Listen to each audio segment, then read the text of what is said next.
Hagup sa CCTV ang pagbangga kan sarong motorsiklo sa sarong 74 anyos na PWD sa barangay San Lorenzo, Tabaco City. Alas 4 rin maagahon kasuudma. Binisto ang biktima na residente kanao ng bitan na lugar.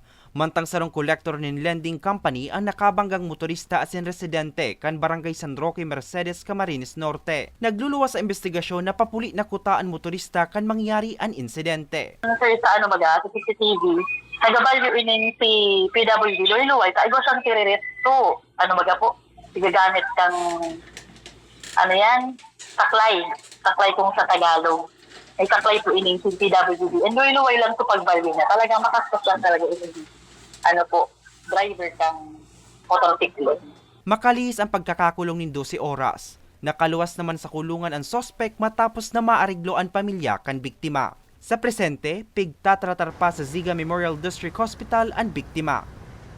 Sa hiling ko, sir, itong lugar, base naman sa CCTV na hiling ko din, is ang ilaw niya, related naman sa ilaw niya.